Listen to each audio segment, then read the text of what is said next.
हमारे देखिए हमारे गांव में, जिस गांव से हम बिलोंग करते हैं, तो हम जब रात्रि में आए 7:30 बजे, तो हम देखे कि आदरणीय निखिल बाबू जो है पूर्व सांसद, पूर्व गवर्नर भी रह चुके हैं, वो मेरे गांव में आए हुए थे। हमको जानकारी मिली कि जब आए तो उनको पता भी नहीं था कि हम किस गांव में जा रहे हैं, उनको जानकारी भी नहीं था कि हम किस गांव में जा रहे हैं।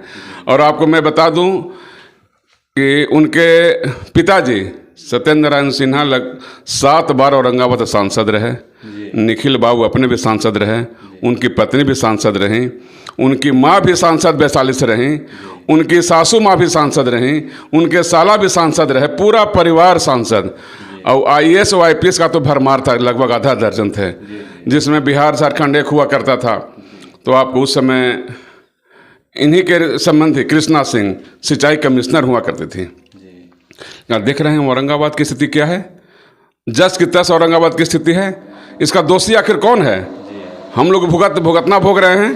केवल जब से लोग चुनाव लड़े, लोकतंत्र का स्थापना के बाद, जब ये सांसद इनके परिवार औरंगाबाद जिला में बने, रफ़ीगंज में विधायक आदरणीय डॉक्टर विजय कुमार सिंह बने, राजपूत नौजवान को, हम लोग जैसे नौजवान को, जो हम लोग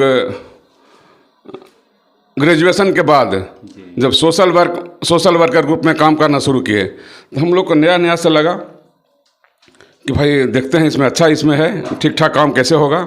तो देखिए केवल बम, बारूद, पिस्तौल, गोली, केवल इसी की बातें होती थी, शराब की बातें होती थी। और गांव स्तर पर बम बनाया जाता था, 1,000 2,000 बम बनाया जाता था। नौजवान लड़का जिसको उम्र 20 साल थे, हम लोग को उम्र 20-22 साल रहता था, तो हाथ में पिस्तौल गोली दे दिया जाता था कि जाके बूथ कब्जा कर लो। जातीय उन्माद पैदा करके इन लोग सांसद बनने का काम किए। इन लोग कभी भी नौजवान को शिक्षा देने का काम नहीं किए। चुनाव एन प्रकरण जीत जाना है, गोली बंदूक बम के माध्यम से। कोई अति पिछड़ा दलित वोट देता था क्या इन लोग के ज़माने में? कोई पिछड़ा वर्ग वोट देता था? सारा बूथ तो लूट के चुनाव जीतते थे। अगर चुनाव होता तो कभी चुनाव इन लोग नहीं जीत पाते। केवल नौजवान को भड़काकर, उन्माद फैलाकर, शराब और गोली बंदूक के माध्यम से चुनाव जीतने का काम किया। और विकास का तो कुछ ही काम नहीं किया पूरे जिला भर में। मैं आपको बता दूं कि औरंगाबाद जिला में जितना इनको मान प्रतिष्ठा मिला, पूरे बिहार स्तर पर 10 बार MP, मुख्यमंत्री का पद मिला। 9 महीना कम होता है क्या विकास काम करने के लिए? लेकिन उन्होंने जिला में कुछ भी काम नहीं किया। एक बड़े शिक्षण संस्थान नहीं खुले, कोई उद्योग नहीं लग सका जिला में। आज नहरों में पानी नहीं है। आज कौन इसका दोषी है? केवल क्या सुशील कुमार सिंह दोषी हैं? सुशील कुमार सिंह धरती से उखाड़ कर उसको धरातल पर ला दिए। एकदम जो गड़ गया था, एकदम मृत प्राय हो गया था। नरेंद्र मोदी की सरकार ने उसको किसी तरह से सारा वन पर्यावरण विभाग से अनापत्ति प्रमाण पत्र लाकर उसको धरातल पर लाने का काम किया है। और बहुत जल्दी इसका रिजल्ट भी मिलेगा। जब चुनाव आता है, 19 में चुनाव हुआ, तो 20, 21, 22 कोई पता नहीं था कि चीफ इंजीनियर कहाँ हैं, सिंचाई विभाग के, इसके मुख्यमंत्री कौन है, प्रधानमंत्री, इनको कोई मतलब नहीं रहा। जब चुनाव आता है तो नॉर्थ कोयल, जब चुनाव आता है तो नॉर्थ कोयल। अरे भाई आप बीच में भी तो सहयोग करते, विकास तो सबको मिलजुल कर करना चाहिए। और मैं जिस गांव से आता हूं, इन लोगों के परिवार आज तक एक चापाकल का वासर भी नहीं दिया है मेरे गांव में। चापाकल गढ़ने की दूर की बात कर दीजिए, चापाकल का वासर भी इनके द्वारा नहीं दिया गया है। सुशील कुमार सिंह जब से विधायक हुए, तो हमारे गांव में नीमा चतुर्भुज में आज देखिए दर्जनों संस्थान हैं। आज हमारे क्या महिलाएं नदी पार होकर जाती थी पैदल, आज पुल बनाने का काम सुशील कुमार सिंह अच्छी नदी से किए। मेरे यहाँ अस्पताल है, मेरे यहाँ DAV स्कूल है, मेरे यहाँ खेल का मैदान है, मेरे यहाँ इंटर कॉलेज हो गया। तो अनेकों संस्थान हुआ। ये विकास का परिचायक है, सुशील कुमार सिंह का देन है। इसके बाद भी आते हैं जिन्होंने चापाकल का वासर भी नहीं दिया, वो कहते हैं कि नीमा कौन है? आपको 10 साल में कहा 10-20 हज़ार रुपये देने के आप सक्षम नहीं थे। वो नहीं चाहते थे, केवल चाहते थे कि यहाँ के नौजवान हमको जब चुनाव आवे तो केवल उनको वोट दें, वोट देके बूथ कब्जा करके लूटपाट करके हमको दिल्ली बैठा दे, और हम चुनाव के समय आवें और फिर वही उन्माद, जाति उन्माद पैदा कर दें और नौजवानों को भड़का कर सत्ता पर काबिज रहें। यही उनका मूल मंत्र था। और हम लोग जब उनका विरोध करना शुरू किए, जब 90, 95, 96 के बाद मिचाई लगना शुरू हो गया कि फलाना विरोध कर रहे हैं। रफ़ीगंज में 80 के 90 के दशक में बहुत अच्छे राजनेता इश्तियाक अहमद खां हुआ करते थे। पता लगाएगा उनके बारे में, इतने अच्छे नेता थे, इतने अच्छे समाज सेवी थे कि काश हम लोग पछताते हैं कि अगर इश्तियाक साहब उस समय विधायक हुआ करते 85 और 90 के बीच में, तो रफ़ीगंज का परिदृश्य दूसरा रहता। लेकिन उनको तो बूथ कब्जा करके हरवा दिया जाता था, और उसी गठबंधन में जाकर उसी जादव, उसी मुस्लिम, उसी पिछड़ा, उसी अति पिछड़ा के पास जाते हैं कि हमको मदद कीजिए, हमको वोट दीजिए। जब आपका वक्त आया तो आप तो किसी को वोट देने नहीं दिए, आप बूथ कब्जा कर लेते थे। मेरे ही गांव में 2000 तक कोई वोट नहीं किसी को दिन लोग देने देता था। यहाँ के जो राजपूत थे, राजपूत वर्ग, जो कमज़ोर कहिए या जो राजनीति में नहीं सक्रिय थे, क्या वो वोट अपना देते थे? क्या यहाँ के भूइयाँ वोट देता था? क्या यहाँ के माली वोट देता था? क्या कौन दोषी है इसका? इसका दोषी केवल एक ही परिवार है, और निखिल कुमार का परिवार दोषी है कि पूरे औरंगाबाद में बूथ कब्जा करके, हत्या करवा के, गोली चलवा के, और शासन दिल्ली में अपना गद्दी पर बैठे रहते थे। वहाँ अपना फ्लैट मिले, अपना आराम करें। दूसरा कुछ मतलब नहीं था विकास से, देश से, दुनिया से कुछ मतलब नहीं था। इतना इन लोग ताकतवर, पावरफुल थे कि अगर चाहते तो औरंगाबाद ज़िला पूरे बिहार में नंबर 1 जिला रहता, जितना इनके पास क्षमता था, जितना इनके पास ताकत था। और औरंगाबाद के लोग तरसते आज उद्योग रोजगार के लिए, पढ़ाई के लिए। 85 तक कोई ग्रेजुएट नहीं था गांव में। गांव घूम जाइए, मेरे ही गांव में कोई ग्रेजुएट नहीं था, कहीं सुविधा नहीं थी। अब तो बच्चियां भी पढ़ रही, अब तो यहाँ इंटर कॉलेज खुल गया।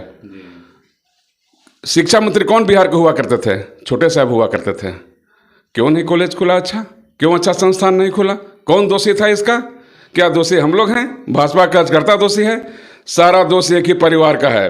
और लोग एन कैन प्राकरण चाहता है कि हम सत्ता पर काबिज रहें। अब अंतिम समय में जब पैर कब्र में लटका हुआ है, 85 से 90 के बीच में इनकी उम्र हो गई है, हम उनको सम्मान करते हैं। उनको चुनाव में मैदान में नहीं आना चाहिए, और केवल उनके साथ जो रहने वाले लोग हैं, इनसे केवल चाहते हैं कि किसी तरह इनसे माल खींचें। अब अंतिम समय जितना खींच लीजिए इनसे। जान ही रहे हैं कि अब तो कम दिन के मेहमान हैं उम्र के अनुसार। ऐसा उनकी लंबी उम्र को मैं कामना करता हूं। लेकिन निखिल बाबू को मैं व्यक्तिगत रूप से मैं कहता हूं कि गांव में दोपहरिया भ्रमण कर रहे हैं, उनको कोई भौगोलिक जानकारी नहीं है, कहीं कोई जानकारी उनके नहीं है, भौगोलिक जानकारी नहीं है। प्रखंड के बारे में, गाँव के बारे में केवल लोग उनको घुमाते चल रहे हैं, और विकास की बात कर रहे हैं, कॉलेज की बात कर रहे हैं। मैं बता दूं कि रफ़ीगंज कॉलेज, रफ़ीगंज, जिसमें मेरे पिताजी 5 एकड़ 62 डिसमिल ज़मीन कॉलेज में दान स्वरूप दिए। 5 एकड़ 62 डिसमिल, जिसके भी वर्तमान मूल्य करोड़ों में है। इनका कहीं 1 इंच ज़मीन लगा क्या पूरे संस्थान में? कहीं भी पूरे बिहार में, रफ़ीगंज में। और जब कॉलेज का जब एफिलिएशन मिल गया, तो ड्राइवर डॉक्टर विजय कुमार सिंह के यहाँ, खाना बनाने वाला डॉक्टर विजय कुमार सिंह के यहाँ कौन? तो रफ़ीगंज कॉलेज कर्मी। रहने वाला साथ कौन? तो कॉलेज कर्मी। दर्जनों स्टाफ जो कॉलेज से उसका पेमेंट होता था, और अपने घर पर रहकर उसे मजदूरी करवाते थे। बंधुआ मजदूर समझते थे, और खास करके राजपूत को बंधुआ मजदूर इन्होंने समझा। किसी के यहाँ जाते थे क्या इन लोग घर पर? किसी के यहाँ पानी एक कप पीते थे क्या इन लोग? छूते था लोग, कहते गए उधर ही रहा, उधर ही रहा, उधर ही रहा। और दूसरी जात की बात तो छोड़ दीजिए, पिछड़ा अति पिछड़ा दलित के गांव में जाने के इनका कोई नैतिक अधिकार नहीं है। कहीं कोई इनका नैतिक अधिकार नहीं है। जितना क्रश किया है पूरा जिला में इन लोग के साथ। हम लोग के पूर्वज पिछड़ा अति पिछड़ा कोई भेदभाव नहीं था।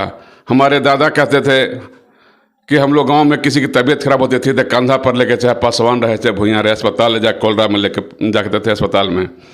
और इन तो राजपूत से भी इन लोग छुआछूत करते थे। दूसरी जात की बात कहाँ है? हम लोग कहीं कोई भेदभाव आज तक हम लोगों ने नहीं किया, हमारे पूर्वज नहीं किए। भेदभाव इनके द्वारा करवाया गया। ये कहते थे कि भेदभाव करो, लड़ो, गोली चला दो, बम फेंक दो। 12 बजे रात के बाद बूथ पर बम चलता था, फेंका गया बम चारों। अरे मत जाओ मत जाओ मत जाओ। छोटे साहब का चुनाव है, निखिल बाबू का चुनाव है, डॉक्टर विजय कुमार सिंह का चुनाव है। मैं आपको एक और बात कह देना चाहता हूँ।